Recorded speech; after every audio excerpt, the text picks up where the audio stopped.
Renungan pagi pulang ke rumah oleh Ellen G. White 2 Juli 2020. Mari kita berdoa. Bapa kami yang di sorga, Allah pencipta langit dan bumi, laut dan segala isinya, Allah yang maha besar, maha kuasa, sumber segalanya, yang kami sembah selalu melalui anak-Mu yang tunggal, Yesus Kristus. Terpujilah Yesus anak Allah yang maha tinggi, anak domba yang menghapus dosa dunia ini. Pada pagi hari ini kami bersyukur boleh bangun dan berbakti dan sebagaimana membaca nasihat firman-Mu. Kiranya Roh-Mu ya Yesus menolong hati dan pikiran kami agar kami dituntun ke dalam seluruh kebenaran, hidup kami diubahkan. Beserta kami sepanjang perbaktian ini kehendak-Mu yang jadi. Ampun kami akan dosa dan salah karena kami berdoa hanya melalui anak Allah yang tunggal, Yesus Kristus yang adalah Tuhan dan Juru Selamat kami. Amin. Renungan hari ini akan dibacakan oleh Saudari Carla Tikonuwu. Silahkan, Saudari Carla. Renungan hari ini berjudul Bagaimana Uang Mempengaruhi Anda. Ayat inti terdapat dalam Kisah Para Rasul 5 ayat 1 yang berbunyi, ada seorang lain yang bernama Ananias. Ia beserta istrinya Safira menjual sebidang tanah. Tidak perlu uang dianggap sebagai kutuk. Uang mempunyai nilai yang tinggi karena kalau dipakai dengan sebaik-baiknya, itu dapat menghasilkan kebajikan yang dapat menyelamatkan jiwa dalam memberkati orang lain yang lebih miskin dari kita.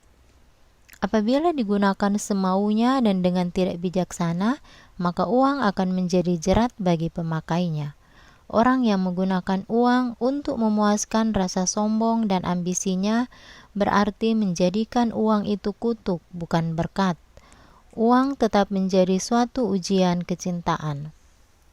Barang siapa yang memperolehnya lebih dari kebutuhannya, haruslah ia mencari akal budi dan rahmat untuk mengendalikan hatinya sendiri dan berpikir secara wajar supaya ia tidak berkeinginan menjadi pemboros, sehingga dia dapat menjadi penata layan yang setia, yang tidak memboroskan modal yang dipercayakan Allah kepadanya.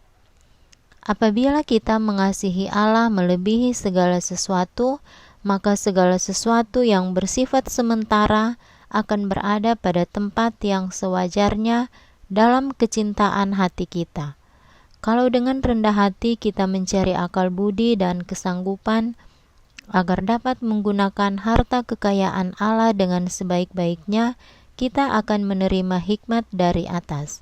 Bila mana hati itu bersandar kepada kegemaran dan kecenderungannya sendiri, pikiran yang mengatakan bahwa uang dapat mendatangkan kebahagiaan tanpa kemurahan Allah, maka uang itu bagaikan seorang tiran, yaitu orang yang memerintah, kemudian mendapat keyakinan dan penghormatan, si pemakainya dihormati sebagai seorang ilah.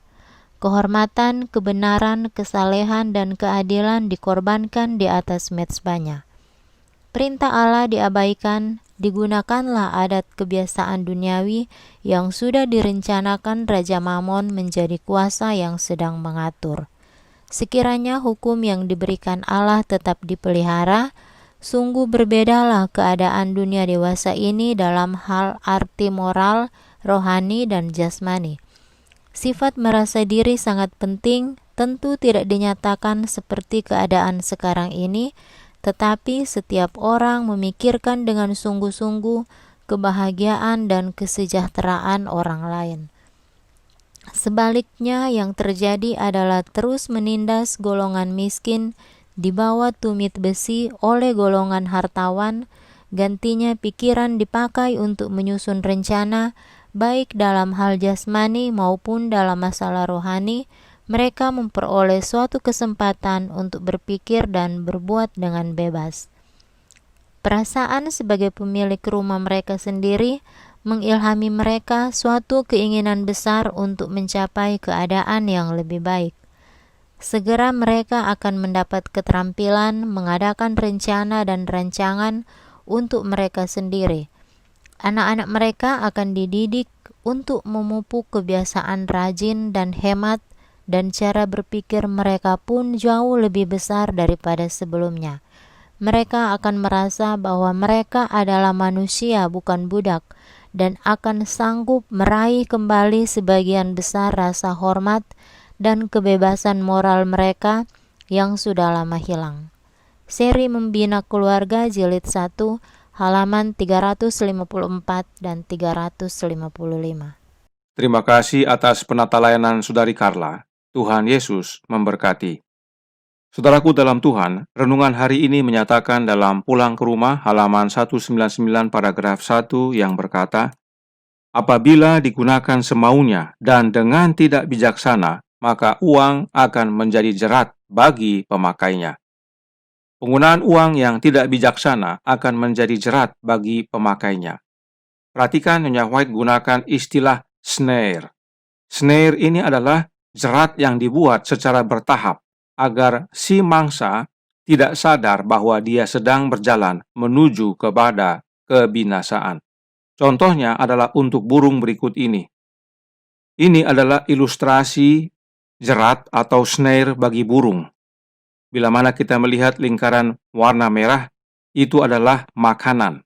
Bisa raisin atau anggur kering, serta buah-buah lainnya atau makanan apa saja yang menjadi penarikan burung. Dia akan makan tahap demi tahap, dituntun menuju kepada jerat yang ada di depannya, yang dia tidak sadari. Inilah snare itu, suatu jebakan atau jerat yang menuntun kita tahap demi tahap, yang kita tidak sadari telah membawa kita kepada kebinasaan. Inilah akibat penggunaan tidak bijaksana akan uang. Perlahan tetapi pasti, pengguna tidak bijaksana akan dituntun kepada kebinasaan. Suatu tindakan yang salah menuntun kepada tindakan yang salah berikutnya. Kecil dan perlahan hingga pada akhirnya terjerat dan tidak dapat lepas, binasa pada akhirnya. Inilah pengaruh uang kepada kita. Roh Nubuat menasihatkan sehubungan dengan jerat ini. Dalam The Colporteur Evangelist halaman 67 paragraf 1. Praktek menarik uang dari perbendaharaan sebelum pendapatan adalah jerat. Kenapa ini bisa terjadi? Kenapa kita menarik perbendaharaan atau tabungan sebelum menerima gaji? Karena penggunaan uang yang tidak bijaksana. Kita gunakan untuk rasa sombong dan ambisi. Kita boros. Ini jerat atau snare yang menuntun kita kepada kebinasaan. Kemudian, dalam Testimonies for the Church, volume 2, halaman 227, paragraf 2, Nyonya White lanjutkan. Ditunjukkan kepada saya bahwa cinta akan uang adalah jerat bagi Anda. Snare. Renungan hari ini menyatakan bahwa uang tetap menjadi satu ujian kecintaan. Jika kita mencintai uang lebih dari Allah, itu jadi jerat. Namun jika kita mencintai Allah lebih dari uang, maka uang menjadi berkat. Apalagi yang berhubungan dengan uang dan bisa menjadi jerat atau snare. Testimonies for the Church volume 3 halaman 121 paragraf 4. Tetapi kekayaan yang diwariskan lebih sering menjadi jerat bagi pemiliknya daripada berkat. Uang yang ditinggalkan untuk anak-anak sering menjadi akar kepahitan. Tidak jarang warisan malah membawa masalah dalam keluarga. Itu sebabnya Paulus menasihatkan, karena akar segala kejahatan ialah cinta uang. 1 Timotius 6 ayat 10. Apakah uang yang menjadi masalahnya? Tentu bukan. Diri kitalah masalahnya.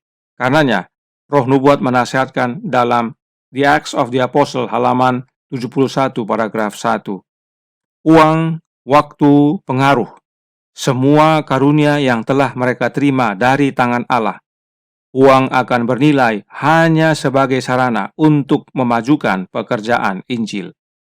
Uang ada manfaatnya, khususnya dan teristimewa untuk memajukan pekerjaan Injil. Sebab dengan ini, kita menyatakan bahwa kasih kita bukan kepada uang dan diri, tetapi kepada Allah yang mengaruniakan segalanya, sebab dialah sang pemilik, yaitu Allah Bapa. Selanjutnya dalam Counsels on Stewardship halaman 139 paragraf 1.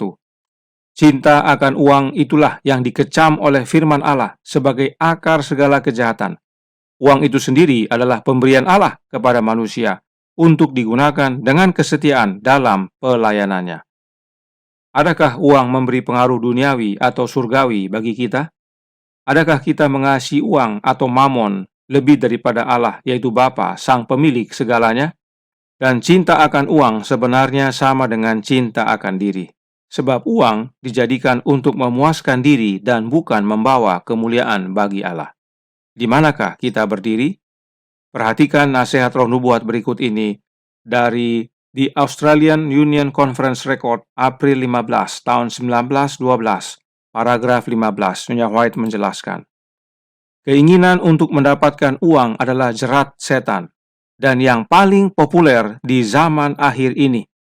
Sifat mementingkan diri sendiri yang diinginkan oleh keinginan untuk memperoleh, menyingkirkan bantuan Allah dari gereja dan mematikan kerohanian. Hidup untuk diri sendiri adalah untuk binasa. Ketertarikan, keinginan untuk mendapat manfaat demi diri sendiri memutuskan jiwa dari kehidupan. Perhatikan, adalah roh setan untuk mendapatkan, untuk mengambil bagi diri sendiri. Adalah roh Kristus untuk memberi, mengorbankan diri demi kebaikan orang lain. Ingat prinsip yang sudah kita pelajari kemarin, bahwa Bapa adalah pemilik dan segala sesuatu telah Allah Bapa serahkan kepada anaknya. Apakah anak Allah mementingkan diri? Tentu tidak. Anak Allah rela berkorban bahkan menjadi miskin demi keselamatan kita. Roh setan adalah mementingkan diri, tetapi roh Kristus adalah roh yang dermawan, rela berkorban demi kebaikan orang lain. Roh yang manakah yang kita pilih dan miliki? Perhatikan, Nyonya White hanya sebut dua roh, roh setan dan roh Kristus. Apakah roh setan oknum berbeda dari setan? Tentu bukan. Roh setan adalah rohnya setan itu sendiri. Karenanya, roh Kristus bukanlah oknum lain yang bukan Kristus. Roh Kristus itu adalah rohnya Kristus itu sendiri, pribadinya Kristus, anak Allah. Karenanya, jangan salah pilih roh. Pilihlah roh Kristus. Sebab, Kerinduan Segala Zaman jilid 1 halaman 15 paragraf 2 menjelaskan tentang Yesus. Segala sesuatu diterima Kristus dari Allah, tetapi ia menerima untuk kemudian memberi. Demikianlah di istana surga dalam pelayanannya kepada semua makhluk. Oleh putra yang kekasih itu, hidup Bapa mengalir kepada sekaliannya. Melalui putra itu, hidup tersebut kembali pula dalam rupa puji-pujian dan pelayanan gembira, gelombang kasih yang meluap-luap kepada sumber besar dari semuanya, yaitu Allah Bapa. Dengan demikian, melalui Kristus lengkaplah peredaran segala kebajikan yang membayangkan sifat penganugerah besar itu, yaitu Allah Bapa, yang mana ialah hukum hidup. Jadi, saudaraku dalam Tuhan, azas utama Allah Bapa adalah memberi. Bapa memberikan segalanya. Bapa penganugerah besar itu. Dan saat Kristus menerima dari Bapanya, dia kemudian memberi. Dari kutipan ini juga jelas dinyatakan bahwa Kristus itu adalah putra Allah dan melalui dia hidup Bapa mengalir kepada semuanya. Dan melalui Kristus hidup itu kembali dalam bentuk puji-pujian kepada sumber besar dari semuanya, pemilik segalanya, yaitu Allah Bapa, Bapanya Yesus. Segala sesuatu dikaruniakan melalui dan di dalam Yesus Kristus. Inilah pentingnya menerima dan memiliki roh Kristus. Sebab Kristus hadir dalam hidup kita melalui kehadiran rohnya dalam hati kita. Maka kita mengasihi Allah dan menggunakan uang untuk kemajuan pekerjaannya. Tuhan memberkati, saya bawa dalam nama Yesus. Amin. Mari kita berdoa. Bapa kami yang di sorga, Allah pencipta langit dan bumi, laut dan segala isinya, Allah yang maha besar, maha kuasa, sumber segalanya, yang kami sembah selalu melalui anak-Mu yang tunggal, Yesus Kristus. Terima kasih atas nasihat penting. Pengaruh apakah yang uang bawa dalam hidup kami?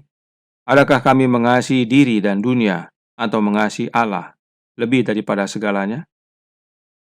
Tolong kami ya Bapa dengan roh anak-Mu, roh Kristus, karena hanya dengan memiliki roh Kristus, kami memiliki roh kedermawanan, suka memberi, suka menolong, suka memberikan untuk pekerjaan Tuhan dan demi kebaikan sesama kami manusia.